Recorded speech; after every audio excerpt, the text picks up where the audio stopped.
Hello दोस्तों, कैसे हैं आप। आफ्टर चैट जीपीटी डेविन भी आ चुका है और ये दोनों मिलकर क्या करने वाले हैं, सॉफ्टवेयर इंजीनियर्स की जॉब्स को खाने वाले हैं। अब क्या ये रियल है, क्या ये पॉसिबल है? तो मेरा ये जो ओपिनियन है वो ये है कि हाँ, इनकी वजह से सॉफ्टवेयर इंजीनियर्स की जॉब जा सकती है। बट डरने की कोई बात नहीं है और मुझे कोई भी इसमें सरप्राइज़ नहीं हो रहा है, क्योंकि मैंने अपने करियर में बहुत सारी टेक्नोलॉजीज़ और बहुत सारे टूल्स देखे हैं जिनकी वजह से जॉब्स गई हैं। तो इस वीडियो में मैं शेयर करूंगा कि कैसे मैं सरवाइव किया ऐसी सिचुएशन में और कैसे मैंने ये टूल्स जो थे चैट जीपीटी जैसा वो अपने ही फेवर में यूज़ किए। तो चलिए शुरू करते हैं ये वीडियो।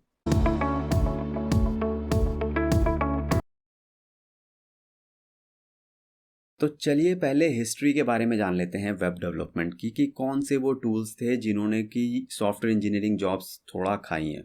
ठीक है, क्योंकि जितना हमें हिस्ट्री पता होगी उसी के हिसाब से हम जो फ्यूचर है उसको बेटर प्रिडिक्ट कर सकते हैं। ठीक है, तो 1990-95 के अराउंड क्या हुआ, इंटरनेट स्टार्ट हुआ, HTML CSS जावा स्क्रिप्ट ये सब मार्केट में आए और जो एक वेब एप्लीकेशन बनने का ट्रेंड जो था ना वो वहाँ से स्टार्ट हुआ। और कंपनीज ने फिर सॉफ्टवेयर इंजीनियर्स को हायर किया जिनको कोड लिखना आता था। वो उनको अपनी रिक्वायरमेंट देते थे, वो उसको एस्टिमेट देते थे, डिज़ाइन करते थे कोड, फिर उसको रिव्यू करते थे, कोड को टेस्ट करते थे और फिर जो सॉफ्टवेयर इंजीनियर डिप्लॉय करते थे एप्लीकेशन को। ठीक है, एग्री, ये मतलब एक नॉर्मल सॉफ्टवेयर डेवलपमेंट प्रोसेस है। बट फिर क्या हुआ, अराउंड 2000-2005 में बहुत सारे टूल्स आने लग गए। फॉर एग्जांपल जैसे हमारा हमारा कोड रिव्यू डिफेक्ट जो फाइंड आउट करने का टूल आने लग गए और जो कोड रिव्यू करने में एक सीनियर डेवलपर को 10 घंटे लगते थे, अब उसको वो काम करने में केवल 2 घंटे लगेंगे। मतलब क्या हुआ कि जॉब जाएंगी, यही तो मतलब हुआ। तो 5 डेवलपर अगर 5 वेब एप्लीकेशन बनाते हैं, वैसे तो 5 वेब एप्लीकेशन बहुत ज़्यादा हो गई, बट एज्यूम कर लेते हैं।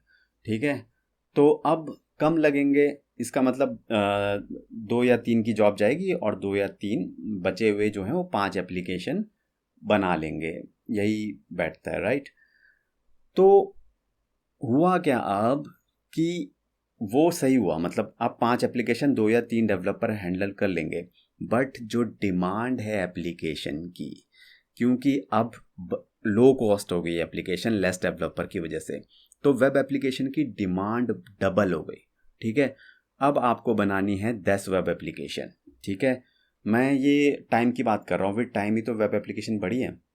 तो 10 वेब एप्लीकेशन के लिए अब 10 वेब डेवलपर्स नहीं लग रहे हैं, अब 6 या 7 या 8 वेब डेवलपर्स या इंजीनियर्स कह लीजिए, सॉफ्टवेयर इंजीनियर्स वो लग रहे हैं।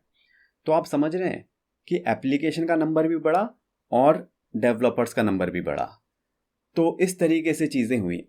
अब आप एक आर्ग्यूमेंट कर सकते हैं कि भाई कोड रिव्यू जो टूल होता है वो आप एक कोडर की हेल्प करता है, वो उसको कोड लिखने में मदद करता है, बेटर कोड लिखने में, वो एक कोडर को रिप्लेस नहीं करता, ये आप बोल सकते हैं। ठीक है, तो ठीक है।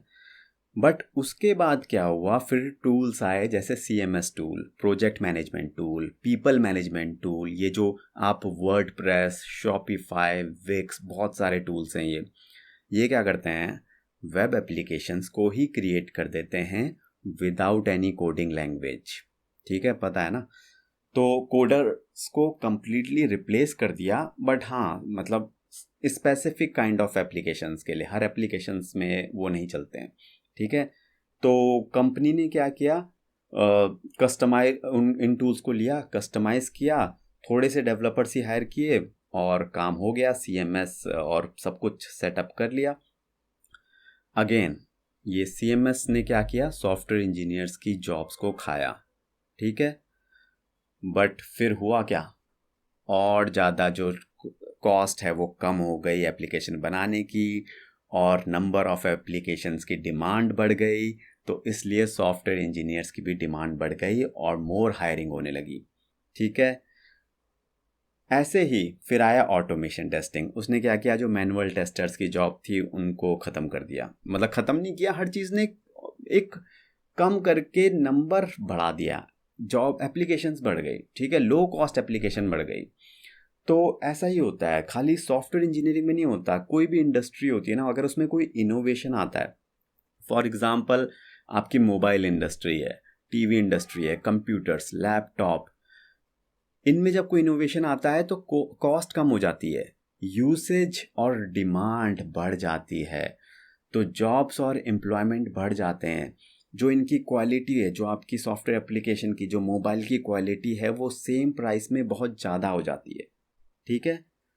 तो अगर इन शॉर्ट बताऊं छोटे में, तो पहले अगर 100 इंजीनियर 100 एप्लीकेशन बनाते थे, मतलब 1 इंजीनियर 1 एप्लीकेशन बनाएगा, ठीक है। कल को क्या होगा, 500 इंजीनियर 1000 एप्लीकेशन बनाएंगे, मतलब 1 इंजीनियर 2 एप्लीकेशन बना रहा होगा। सिंपल यही लॉजिक है, ठीक है। अनदर रीज़न आप ये कह सकते हो कि जो डेवलपमेंट फेस होता है पूरा सॉफ्टवेयर इंजीनियरिंग में, उसमें जो कोडिंग होता है ना, वो केवल 30% होता है, ठीक है। जो रिमेनिंग 70% होता है वो requirement understanding, estimation, design, deployment होता है, ठीक है।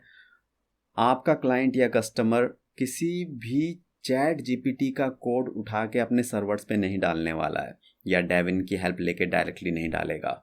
उसको पहले अप्रूवल लेना पड़ेगा किसी सॉफ्टवेयर इंजीनियर से, तभी वो ऐसा करेगा। उसको नहीं समझ में आता बिजनेस वालों को कि ये क्या लिख के दे रहे हैं ये कोड, ठीक है। और एक चीज़ ये है कि अगर आप किसी आईटी कंपनी में काम कर रहे हो, टीसीएस, एसेंचर, इन्फोसिस, और या आप इन काम करने वाले हो आगे इन फ्यूचर में, तो जो 70% ऑफ प्रोजेक्ट होते हैं ना, वो सपोर्ट और एनहेंसमेंट बेस्ड प्रोजेक्ट होते हैं, और उनमें जो है उन एप्लीकेशंस पहले से बनी हुई होती हैं। तो बनी हुई एप्लीकेशन का आपको पहले बिजनेस समझना पड़ता है, ये टूल्स ये काम नहीं कर सकते। बिजनेस समझना, उसके बाद वो क्या बता रहा है कस्टमर, उसके अकॉर्डिंग वो बग फिक्स करना, तो वो केवल 10% का काम है, बाकी 90% सॉफ्टवेयर डेवलपर ही करेगा, ठीक है। ये थी पूरी एक्सप्लेनेशन, पूरी रीजनिंग। अब चाहे जो समझना है समझ लो, और अगर अभी भी आपको डर लग रहा है तो एक छोटी सी स्टोरी बताता हूँ। हुआ क्या कि मैं एक बार पहाड़ों में जा रहा था, मतलब कोडिंग से रिलेटेड नहीं है ये, मैं ट्रैवल कर रहा था एक टैक्सी में, और मेरा एक दोस्त था मेरे साथ। उसने क्या किया था कि गाड़ी के अंदर उसने जो डोर का हैंडल है ना, उसको बहुत टाइट से पकड़ रखा था। तो मैंने बोला कि भाई क्यों पकड़ रखा है? तो कहता है कि गाड़ी जा रही है ना, तो मुझे डर लग रहा है, तो अगर ये गाड़ी खाई में गिरी माउंटेन से, तो मैं एकदम से डोर खोलूंगा और कूद जाऊंगा। तो कहने का मतलब समझ रहे हो आप कि ऐसे नहीं हो पाया, मतलब ऐसे ऐसे नहीं जिया जा सकता। Okay, we can't live like that. हमें ऑप्टिमिस्टिक होना ही पड़ेगा फ्यूचर के लिए, और यही एक तरीका है। चाहे कोविड का टाइम हो, चाहे वो तो और भी बुरा था, जो भी टाइम हो आपको, नहीं तो अदरवाइज जो थिंकिंग है ना वो और नेगेटिव नेगेटिव नेगेटिव होती जाएगी, ठीक है। तो अब करें क्या भाई इस सिचुएशन में, इस चैट जीपीटी डेविन की सिचुएशन में करें क्या? तो सॉल्यूशन क्या है इनको डील करने का? बहुत ही सिंपल छोटा सा इसका सॉल्यूशन है, और वो ये है कि स्लोली स्लोली जो आपकी स्किल्स है ना, आपके स्किल्स, उसको अपग्रेड करो, ठीक है। जो भी ये टूल्स कोड प्रोवाइड करते हैं उस कोड को यूज़ करो, बट यूज़ करने से पहले समझ ज़रूर लेना। यूज़ करने में कोई प्रॉब्लम नहीं है, बट समझना 100%, ठीक है। मैंने भी अपनी पिछली जॉब में जो जिस काम को करने में मुझे 4 घंटे लगते थे ना कोड को, फिर वो चैट जीपीटी की हेल्प से मैं 2 घंटे में करता था, ठीक है। बट फिर मैं क्या करता था बाकी के 2 घंटे का? फिर मैं नेक्स्ट लेवल की प्रिपरेशन करता था, कुछ नेक्स्ट चीज़ पे काम तो करना ही है, तो नेक्स्ट चीज़ पे काम करता था। अगर आप ऐसा नहीं कर रहे हो, अभी 1-1 घंटे में ही काम कर रहे हो, तो फिर चैट जीपीटी हो या कोई भी हो, जॉब को खतरा तो है ही। अगर आप स्टक हो गए हो किसी प्रोजेक्ट में एक में बहुत लंबे समय तक, या कुछ आपकी लर्निंग नहीं हो पा रही है, तो फिर प्रॉब्लम है। तो फिर जब 10 साल बाद आप इररिलेवेंट हो जाओगे, क्योंकि बहुत सारी नई चीज़ें आ चुकी होंगी। तो अपग्रेड करते रहो, कब तक पुरानी चीज़ों में अटके रहोगे? और मैं समझता हूँ कि अब आपको पूरी रीजनिंग समझ में आ गई होगी कि कैसे मूव फॉरवर्ड करना है।